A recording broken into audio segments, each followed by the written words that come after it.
Welcome back to Golo Nightmare. I'm a park ranger and I thought every part of the forest had an official record. Then I crossed marker 9. What I found beyond it was not on any map, not in any report, and not supposed to exist. Now turn off the lights, wear your headphones, and listen carefully. There is a marker in my sector that exists in the forest and does not exist on paper. I have stood next to it. I have crouched down on the wet ground in front of it. I have put my bare hand flat on the cold brass plate set into the top of it, and I have felt the grain of the metal and the worn edges of the lettering, and I have read the number stamped there, marker 9, and below the number the grid reference, and both of them are exactly what they should be. The marker is real. It has weight. Birds land on it. Rain runs off it. But if you open the official asset register for my district, the one bound in green cloth and kept in the locked drawer of the annex desk, you will not find marker 9 anywhere inside it. The list runs from marker 8 straight to marker 10. There's no line in between, no row, no grid reference, nothing. For 11 years, I walked past that contradiction without ever once looking at it directly. The way a person walks under a crack in his own ceiling every day and never tilts his head up to follow where it goes. I want to tell you what happened when I finally looked up. I'm going to tell it slowly and in order, the way I'd write it on a report, because the report is the only language I really trust anymore. If I tell it any other way, it starts to sound like a story, and it isn't a story. It's an account. There's a difference between those two things, and the difference turned out to be the whole matter. My name doesn't matter for this. You'll understand why before I'm finished. What matters is my badge number, which is R-2294. And my job, which was Interior Maintenance Ranger, Grade 2, assigned to the eastern boundary sector of the Cascade-Thornton Interior Maintenance District. We weren't the rangers most people picture. We didn't give talks at the visitor center or check campsite permits or pose for photographs at the trailhead with somebody's family. That was the South Station, the one with the gift shop and the laminated maps bolted to the kiosk and the gravel parking lot that needed regrading every spring. We worked out of a converted equipment shed 3 miles up the service road, a low green building the district still officially called the Field Records Annex, even though nobody had filed anything genuinely new into its history in decades except us. There were 4 of us on interior maintenance when I started. By the end, there were 2. The work was simple to describe and tedious to do, which is the truest description of most jobs that matter. We walked the boundary trails, we logged the condition of the markers, we cleared deadfall off the path, we replaced signage when it faded or rotted or got chewed by something over a winter, and above all, we filed. Everything we did became a form. A cleared tree was a Form 31, vegetation removal interior. A repaired marker was a Form 12, boundary asset maintenance. A washed-out stretch of trail was a Form 44, surface condition report. We carried the forms in waterproof folders with a rubber band around them, and we filled them out in pencil in the field because pencil works in the rain and ink doesn't, and then at the end of the shift, we transcribed them in ink at the desk. The original went into the green cabinet. The carbon copy went into the district mail to be driven down to the county every Thursday. I'm telling you all of this so you understand what kind of person I was before any of it started. I was someone who believed in the system. I liked it. And there's a particular kind of person who becomes a maintenance ranger and stays one for over a decade, and that person is someone who finds a deep and private comfort in the idea that the world can be accounted for. A tree falls in the night, you find it across the trail in the morning, you write it down, and the tree becomes part of the record. The record is permanent. The tree will rot and soften and feed the soil and be gone in 10 years. But the Form 31 with its date and its grid reference and your initials in the bottom right corner stays in the green cabinet forever. That used to settle something in me. I won't pretend it doesn't still, even now, even knowing what I know. Let me walk you through a normal day first, because you have to be able to see the normal before you can see the wrong sitting inside it. I'd come up the service road before dawn most mornings. The district truck was old, and the heater took a full 20 minutes to throw any warmth at all. So I drank the coffee from the annex thermos, cold half the year, and the coffee was bad, genuinely and reliably bad, because the only person who ever made it was Halverson, and Halverson made it strong enough to take the finish off a table. There was a clipboard by the door with the shift log on it, and the first thing you did always before anything else was sign in, time in, badge number, weather. The weather mattered because it fed the surface reports, so you wrote it down without even thinking. Light rain, heavy rain, frost on the boards, clear and cold.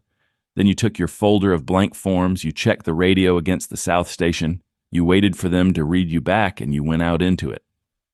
The boundary in my sector ran for roughly 14 miles, and along that line, the district had set numbered concrete markers, knee-high posts, with that brass plate fixed into the top. Each plate carried the district seal, a number, and a grid reference.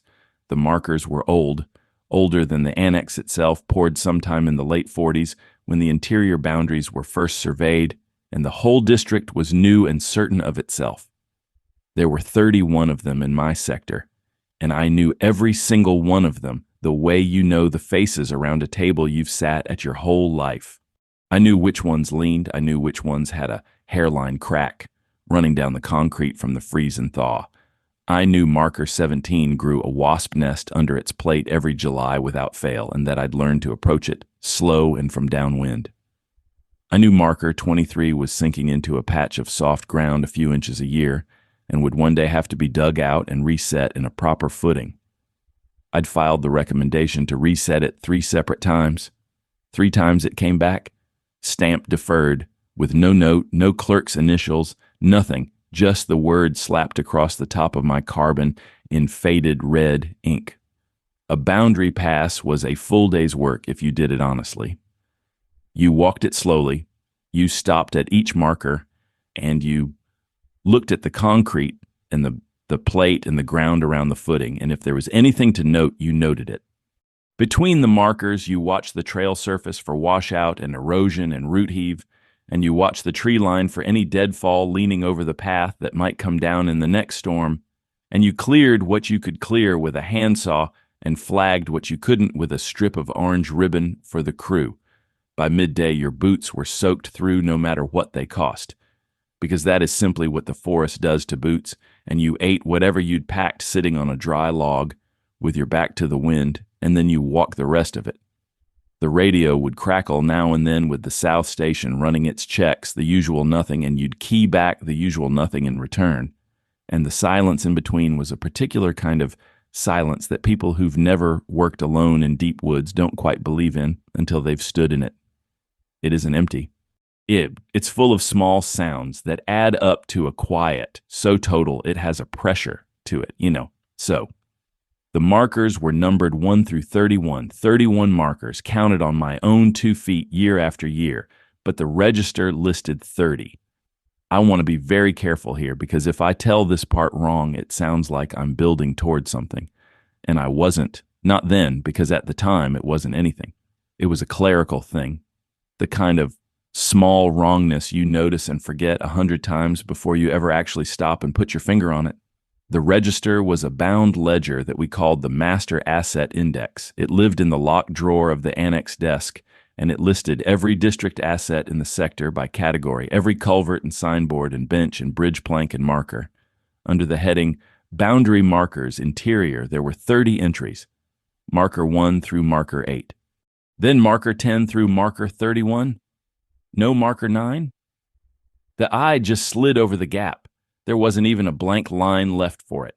8, then 10, the numbers closing ranks over the absence like water over a dropped stone. But there was a marker 9 in the forest. I had walked past it 1,000 times. It stood at the edge of a long, shallow draw where the boundary trail dipped down toward an old creek bed, in a stretch where the trees grew close and the light came down green and thin. It was identical to all the others.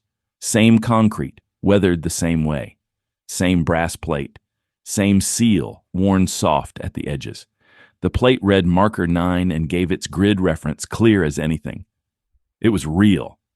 I had repaired the trail surface on both sides of it after a wet spring tore a channel through it. I had cut and dragged a fallen alder off the path not 40 feet from it one October. I was as certain as I was of my own hands, filed forms on that exact stretch of ground over the years. For a long time, my explanation was the obvious one, and I want to give the obvious explanation its full and fair weight because it is a good explanation, and a careful man should always reach for the boring answer first. The index was old. It had been hand-copied at least once in its life, and you could tell because the older entries near the front were written in a different ink, a faded brownish black, in a more careful and old-fashioned hand than the later pages. So somebody, decades back, sitting at a desk transcribing this index out of an even older book, had skipped a line. Their eye had jumped from 8 to 10. It happens. The dropped line is the single most common copying error there is, i.e., the oldest mistake hands have made since hands first started copying. And the fact that it happened to fall on the number 9 was nothing but chance. For a while, I even found it a little charming, the way you can find an old typo in a vintage book charming, evidence of a real, tired, fallible human being at work long before you were born, someone who'd been at the desk too long and wanted to go home. So I did what I had been trained to do, what 11 years had taught me to do without even pausing to weigh it. I filed a correction. Form 7, Asset Index Discrepancy. I noted that marker 9 existed in the field, but not in the master asset index. I gave the grid reference. I described the marker's condition, which was good, minor weathering, plate legible, footing sound. I recommended that the index be amended to include it as a recognized asset. I dated it. I initialed it in the bottom right corner. The original went into the green cabinet in its proper place. The carbon went into the Thursday mail to be driven down to the county. That should have been the entire matter. A small correction filed by a careful man doing his job exactly the way the job was meant to be done. That is all it was ever supposed to be. The Form 7 came back 11 days later. Most of our correspondence with the county came back the same way it always had. They'd take our carbon, run a stamp across the top of it, and return it in the district mail. Approved, denied, deferred, received. 11 years on the job, and I'd seen every stamp the county owned, or I believed I had. This one came back carrying a stamp I had never once seen in all that time. It read in clean block capitals straight across the top of my own carbon copy, no corresponding asset. And below that stamp, down in the small box where a county clerk is meant to place their initials, somebody had written 3 words, in pencil. Do not refile. Let me explain why those 3 words sat so wrong with me, because at first glance they shouldn't have, and I want you to see the wrongness the way I eventually did, slowly. No corresponding asset is a perfectly sensible thing for a county clerk to stamp. Picture it from their side of the desk. A form crosses their station reporting maintenance on a marker 9. The clerk opens the register, looks under boundary markers, finds no marker 9 listed anywhere, and reasonably concludes that I am reporting on something that does not exist in the district's records. From 60 miles away, that is a perfectly fair conclusion to reach. They are not denying that I saw a concrete post standing in the woods. They are saying that whatever post I saw is not a district asset. And if it is not a district asset, then there is nothing to correct. And my form refers to nothing, and the matter closes itself. From a purely administrative standpoint, it is almost graceful. The asset is not in the register, therefore there is no asset, therefore there is no discrepancy to address. The logic eats its own tail and is satisfied. But do not refile is a different animal entirely, and the more I looked at it, the larger it grew. That is not a clerk's conclusion, that is an instruction. And it was written in pencil, and we use pencil only in the field, never, not once, in formal correspondence between the annex and the county. Pencil is for things you might want to erase. Pencil is for marks you are not yet ready to commit permanently to the record. A clerk who genuinely believed that marker 9 was a phantom, a clerical ghost born of my own confusion, would have no earthly reason to instruct me to stop reporting it. You do not tell a man to stop reporting a thing you are certain he invented. You only tell a man to stop reporting a thing you would rather not have written down. And there it was. The two halves of the reply contradicted each other in plain sight. The stamp said, "This is not real." The pencil said, "Do not write it down again." Both of those cannot be true at the same moment. If the marker is not real, there is no harm in me filing about it from now until the end of my days, and they could simply stamp no corresponding asset every time and feel nothing. The only reason on earth to silence the report is if the report itself is the thing that causes a problem, and a report can only cause a problem if it is touching something true. I should tell you about Halverson now, because he is the one who told me to leave it alone, and because out of everyone in this account, he is the only person I am certain was trying to protect me. Del Halverson was the senior ranger at the annex. He was 61 the year I started, and he had been on interior maintenance for close to 30 years by then. He was the kind of man who had worn a single path of habit so deep into the floor of his days that you could set a watch by him and never lose a minute. Coffee at 6, always too strong, always poured from the same dented steel thermos that he rinsed under the tap, but, as far as I ever saw, never actually washed. He had a pair of reading glasses on a black cord around his neck that he never once put on his face in all the years I knew him. He'd lift them up to the page with 2 fingers, rid and lower them again, as if putting them on properly would be admitting something to himself about his eyes. He had a slow way of talking with long gaps in it, and at first I'd taken the gaps for the slowness of an old man, and only much later understood they were the gaps of a man deciding very carefully how much to say. And he had a way of going through our incoming mail that I came over the years to recognize as a kind of sorting, though I never had a name for it at the time and never thought to ask. He'd flip through the returned carbons in the morning, standing at the desk with his thumb moving down the stack, and most of them he would simply drop into the file basket for me to put away in their proper folders, but every so often he would stop on one. His thumb would go still. His whole face would settle into a kind of stillness, the way a pond goes still when the wind drops off it all at once, and that one carbon would not go into the basket. It would go into the inside pocket of his jacket, the breast pocket, with a small practiced motion, and the stack would move on. I watched him do that for years and never once gave it a thought. You don't examine the small habits of a man you see every working day of your life. They become weather. They become the furniture of the room. You stop seeing them the same way I'd stopped reading the plate on a marker I'd passed 1,000 times. When my Form 7 came back, I brought it to him. I was a little pleased with myself, honestly. The way you are when you've caught some funny little error in the official machinery, some proof that the great impersonal system can fumble too. I set it down on the desk in front of him with the stamp facing up, and I said something like, "Look what the county sent back. They've decided Marker 9 is a ghost." He didn't laugh. He picked it up. He read it. Then he turned it over and read the back, which was blank, the way a man checks the back of a thing when what he's really doing is buying himself a few quiet seconds to think behind his own face, and then he asked me a question I did not understand at the time and would not understand for a long while after. He asked me how I knew it was Marker 9. I said, because that's what it says on the plate. He asked me when I had last actually read the plate, not walked past it, not glanced at it, read it, crouched down, put my hand on the brass, and read the number off it on purpose. I started to say recently, and then I stopped because the honest answer arrived in my mouth before the easy one could, and the honest answer was that I did not know. You don't read signage you have passed 1,000 times. You stop seeing it entirely. I knew Marker 9 was Marker 9 the way I knew my own kitchen in the dark, by familiarity and habit, not by fresh inspection.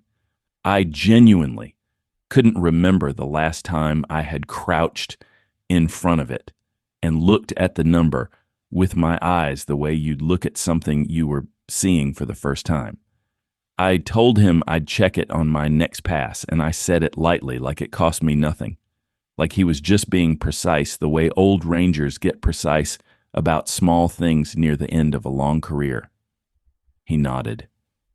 And then he said the thing I have turned over in my mind more than anything else from that entire stretch of my life. He said the number on the plate isn't the problem. The problem is what the number is counting up to. He said, "You've been told there are 30 markers, and you went out and found 31. Now, most men, when the count comes out wrong, they assume the extra one is the mistake. The 31st is the error because 30 is what the book says, and the book is the thing you trust. But you ought to ask yourself why you're so certain the extra one is the ghost. Ask yourself why you're so sure it isn't one of the other 30 that's the lie, and the ghost is the only honest marker in the whole sector." Then he told me to do my job, file my surface reports, my vegetation forms, my asset maintenance logs. Leave the index alone. The county had told me not to refile, and he suggested quietly that I take that seriously. He did not say it unkindly.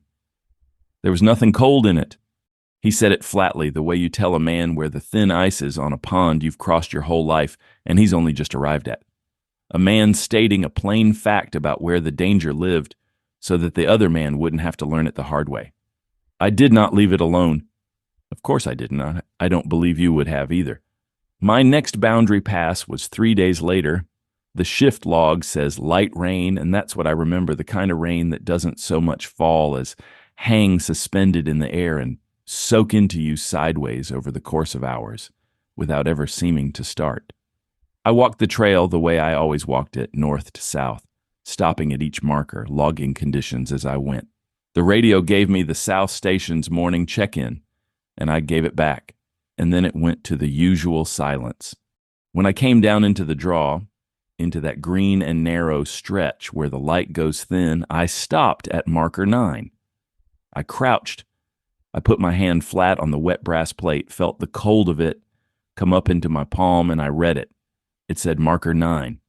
The grid reference matched the one I knew. The seal was worn but legible. It was precisely what it had always been, down to the small chip on the lower left corner of the plate that I now realized I had been looking at for 11 years without ever once consciously seeing.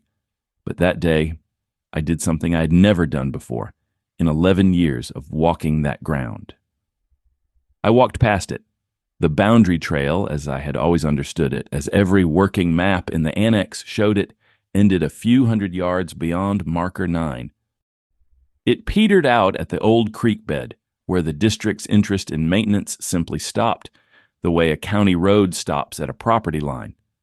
Beyond the creek was unmaintained forest, outside our jurisdiction, the kind of trackless country that didn't even appear on our working maps because there was nothing in it for us to maintain and therefore nothing for us to draw. I had been to the creek bed many times over the years. I had eaten lunch on a rock at the edge of it, and I had never once had a reason to go past it. And so in 11 years, I never had. That is a strange thing to admit, but it is the truth. The edge of your work becomes the edge of your world without you ever deciding it should.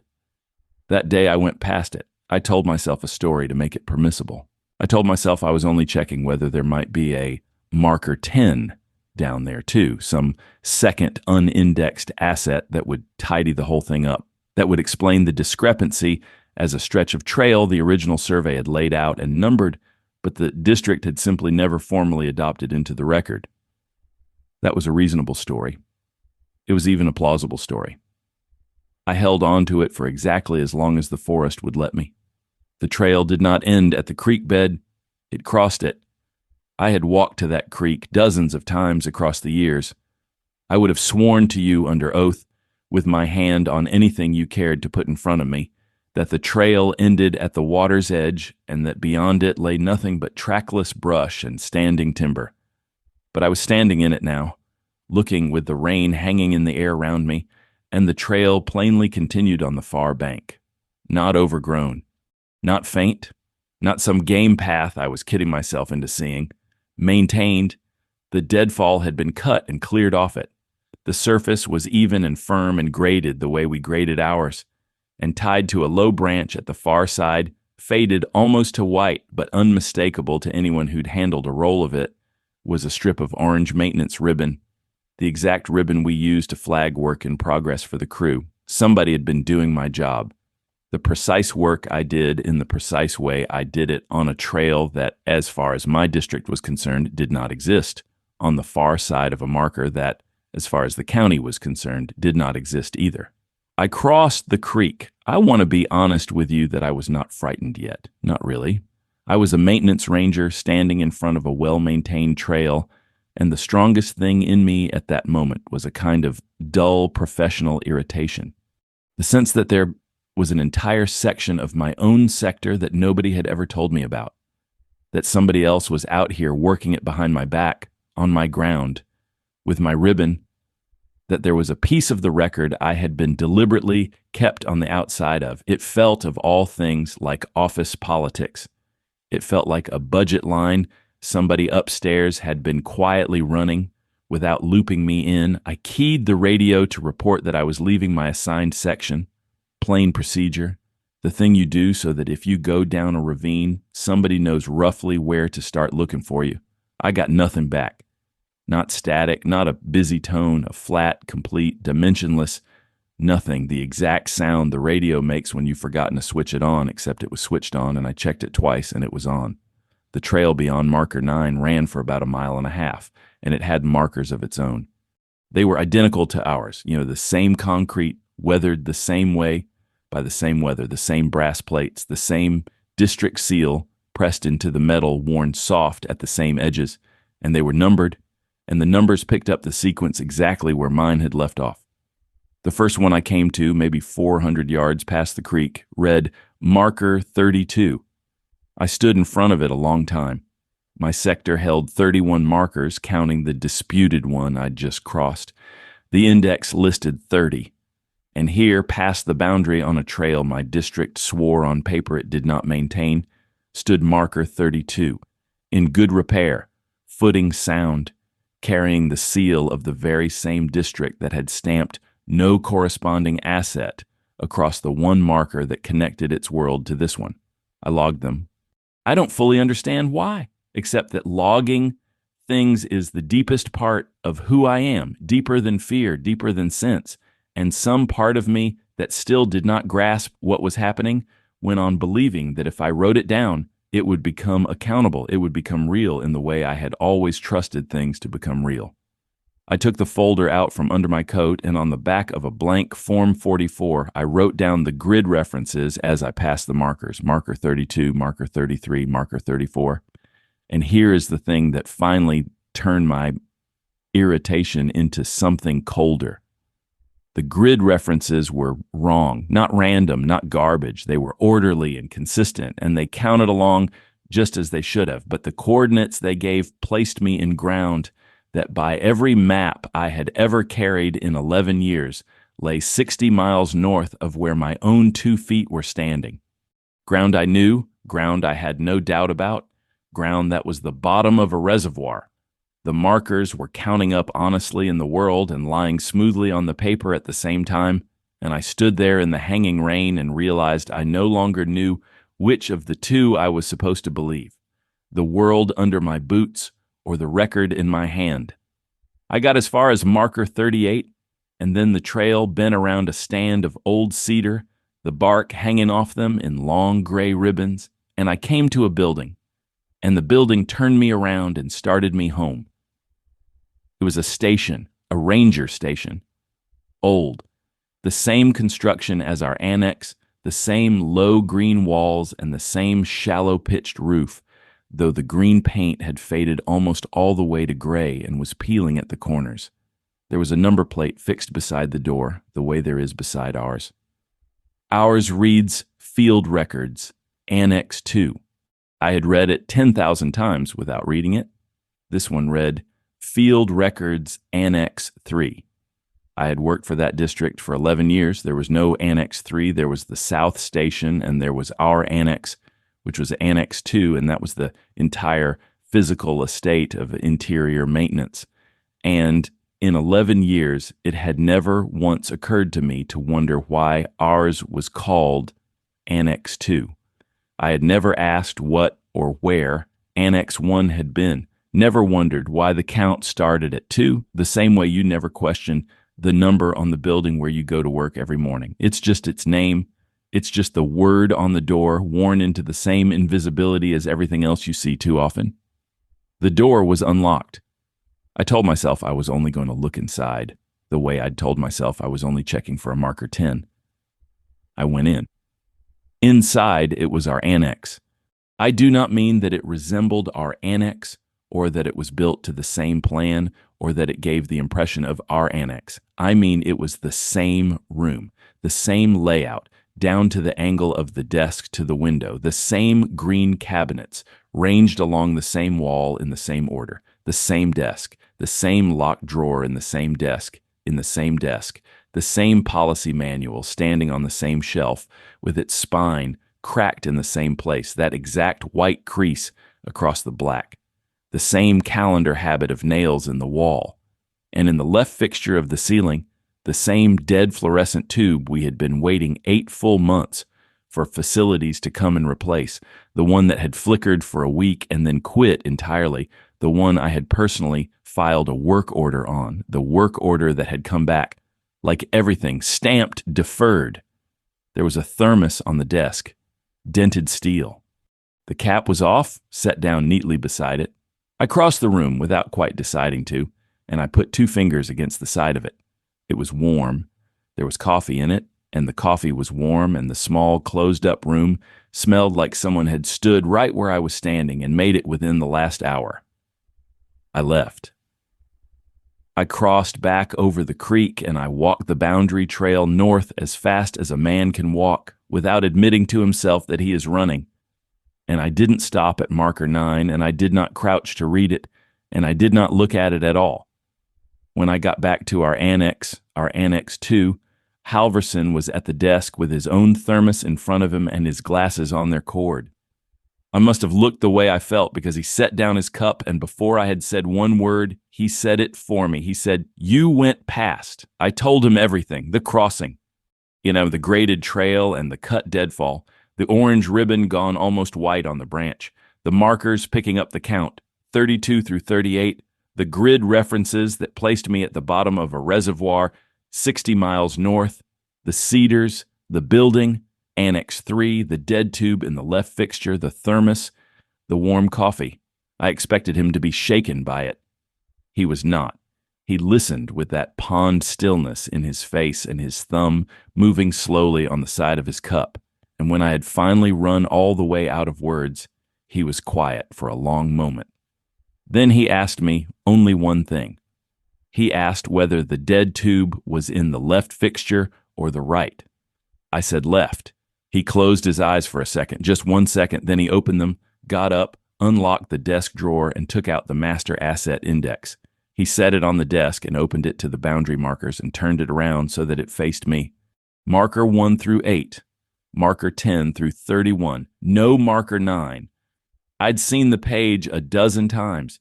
Then he turned forward, all the way to the title page, to a block of stamped administrative boilerplate at the very top of it, the kind of fine print your eye slides straight off the way it slides off the legal language on the back of a ticket. He put one finger under it and held it there.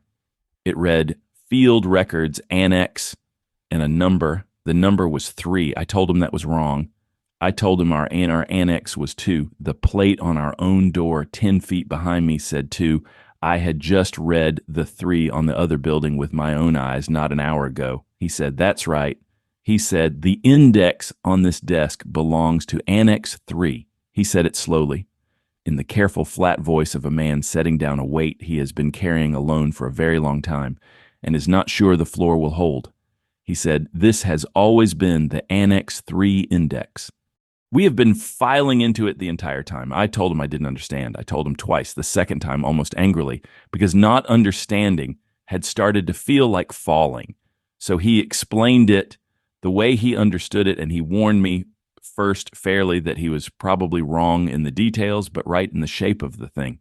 He said the district had never had 2 annexes standing side by side. It had 1 annex, and at some point decades back, before either of us, it had renumbered itself. There had been an incident he didn't fully know the truth of, an audit gone bad, or a loss, or a discrepancy too large and too strange to be quietly corrected.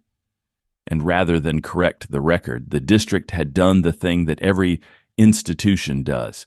Sooner or later, when correcting the record has become more frightening than the error itself, it had drawn a line. It had declared everything past a certain point to be outside the record. Not destroyed, not investigated, not even denied, exactly. Just placed beyond the edge of what the paperwork was willing to acknowledge, the way a map will simply stop at the edge of the surveyed land and leave the rest white. He said marker 9 isn't missing from the index by accident. Marker 9 is the line. Everything numbered up to 8 sits inside the record. Everything from 9 onward sits past it on the outside.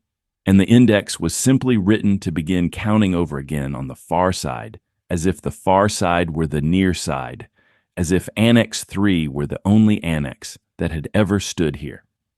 Because from inside the far side, he said, it is. That's the whole trick of it. From where you're standing right now, this is the only annex there has ever been. I asked him which side we were on. He did not answer that. Instead, he asked me to do something. He asked me to go to the green cabinet and pull the Form 7 I had filed, the asset discrepancy, the one that had come back stamped, no corresponding asset, with the pencil underneath. I went and pulled it from its folder. He asked me to read him the initials in the bottom right corner, the box where the filing ranger signs his work. The initials were not mine. I had filed that form. I had written it out in pencil in the field with the rain hanging around me, and I had transcribed it in ink at that very desk that evening, and I had initialed it myself, the way I had initialed thousands of forms across 11 years. And the initials in the corner were not mine.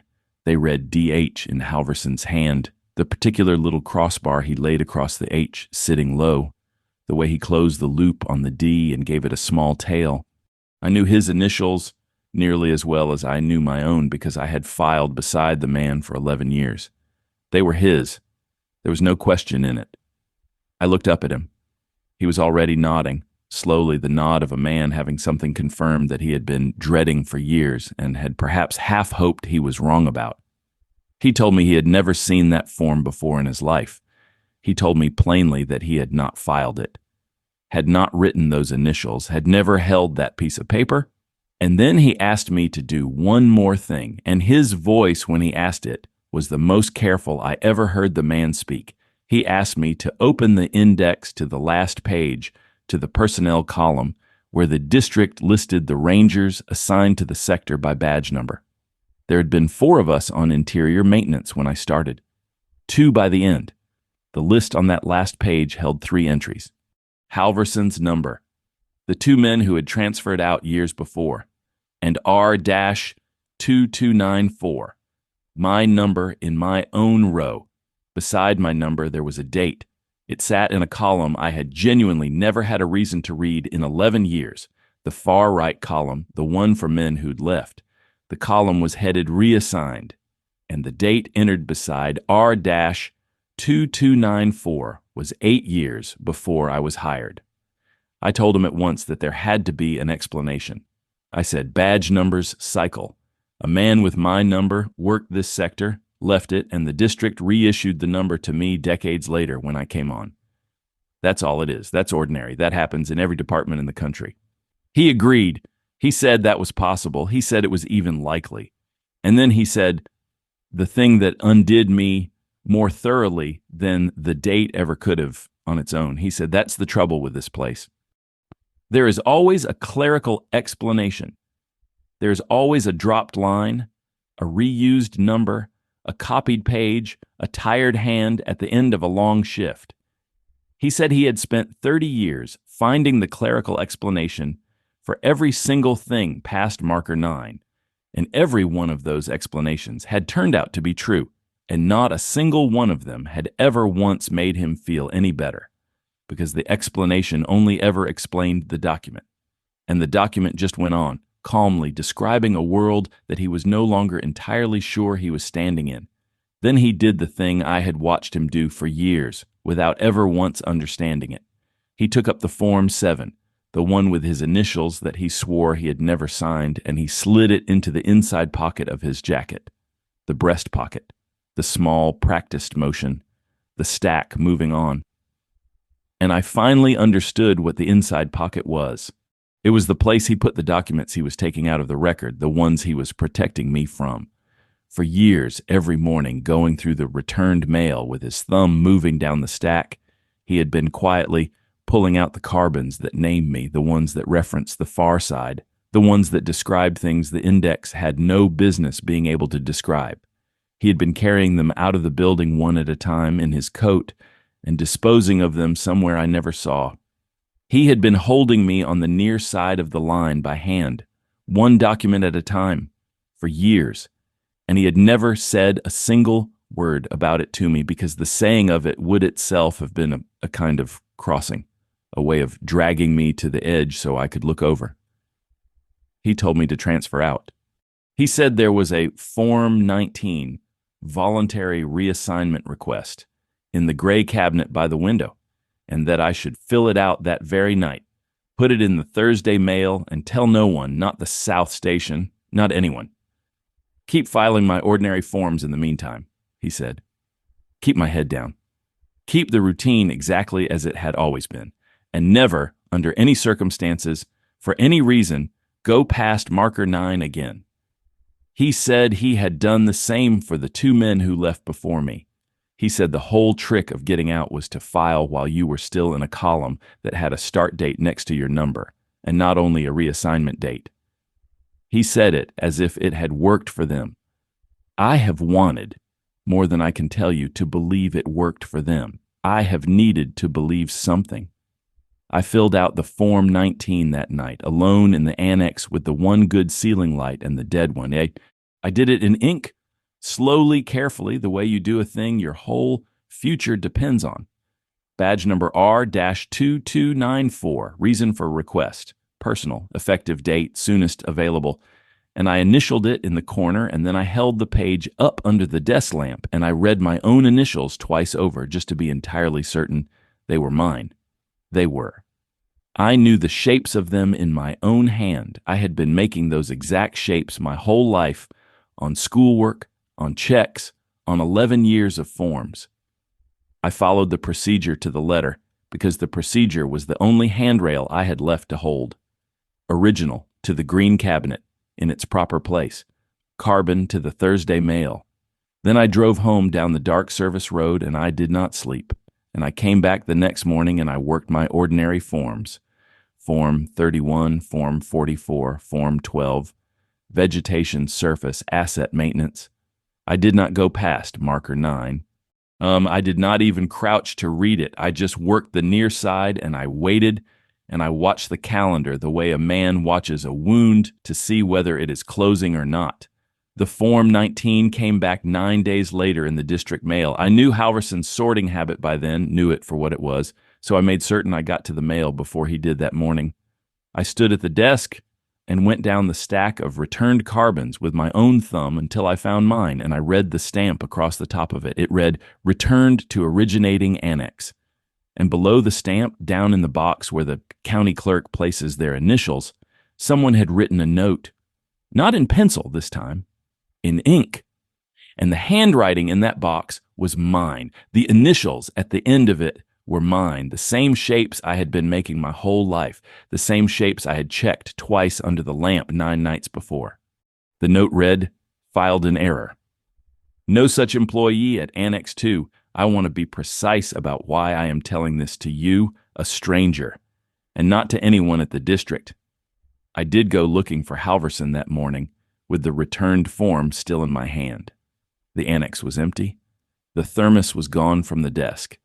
His jacket was gone from the hook by the door, the hook it had hung on every working day for as long as I had known him. I went to the gray cabinet, to the personnel files, and I found his folder, and inside it there was a single sheet of paper. It was a Form 19, voluntary reassignment request, badge initials DH in his careful hand, stamped returned across the top, and down in the clerk's box, in pencil, 3 words I had seen before in pencil. Do not refile. It was dated 30 years ago. The week he started, he had filed his transfer request in his very first week on the job. It had come back denied with 3 words in pencil, and he had stayed for 30 years anyway. 30 years of walking the rest of us off the ice that he himself was already frozen into. 30 years of pulling the dangerous carbons quietly into his breast pocket every morning, of making the coffee too strong, of holding his glasses up to the page with 2 fingers and never once putting them on. He had not stayed because he wanted the work or the place or the company of younger men. He had stayed because the record would not let him leave, and the only thing he could do with the years it gave him was try to get the rest of us out the door before the record decided otherwise about us too. I pulled the Master Asset Index. I turned to the personnel page on the last leaf. There were 2 badge numbers on it now. Mine R-2294 with its reassignment date 8 years before I was hired, and a second number, freshly entered, in ink that had not been on that page the day before, in a careful, slow, old-fashioned hand I would have known anywhere on this earth. DH with a date written in the start column. He had gotten his start date back. After 30 years on the wrong side of the line, the record had finally quietly given him a beginning again on the far side. And the column that had once held the names of the men who got out now held exactly 1 entry. Mine, I have stopped filing the ordinary forms. There does not seem to be any point in it now. I went down to the draw today to the creek to read the brass plate one final time, to put my hand on it and read the number off it the way Halverson taught me. By inspection, and not by memory, the plate reads marker 8. I walked the trail north from the draw, counting out loud as I went the whole way back to the building, and I counted 30 markers standing between the boundary and the door, 1 through 8, then 10 through 31. The draw where I have stood 1,000 times, where the trail dips down toward the old creek bed in that thin green light, is at marker 8 now. There is no marker 9 anymore, because the line has moved. The line moves whenever someone crosses it. It moved when I crossed it that day in the hanging rain, and it took the marker behind me with it as it went, swallowed it up into the count the way water closes over a dropped stone. And I am standing now on the near side of nothing at all. The building around me has a plate fixed beside the door. I read it tonight on my way in by inspection with my hand flat against the cold metal of it. It says Field Records, Annex 3. There is a thermos on the desk. I do not remember bringing it up the service road from home. The cap is off, set down neatly beside it. The coffee in it is warm, and it is too strong, exactly the way Halverson always made it. There is a dead fluorescent tube in the left ceiling fixture, and I have filed the work order to have it replaced. And the work order keeps coming back to me, stamped deferred. I am writing this account because filing is the deepest part of me, deeper than fear and deeper than sense. And I still believe, against everything I now know to be true, that if I write a thing down, it becomes accountable. It becomes real. Someone reads it. Someone has to. I have signed it in the corner the way I have signed everything my whole life. I read the initials over twice before I set the pen down. The first time they were mine.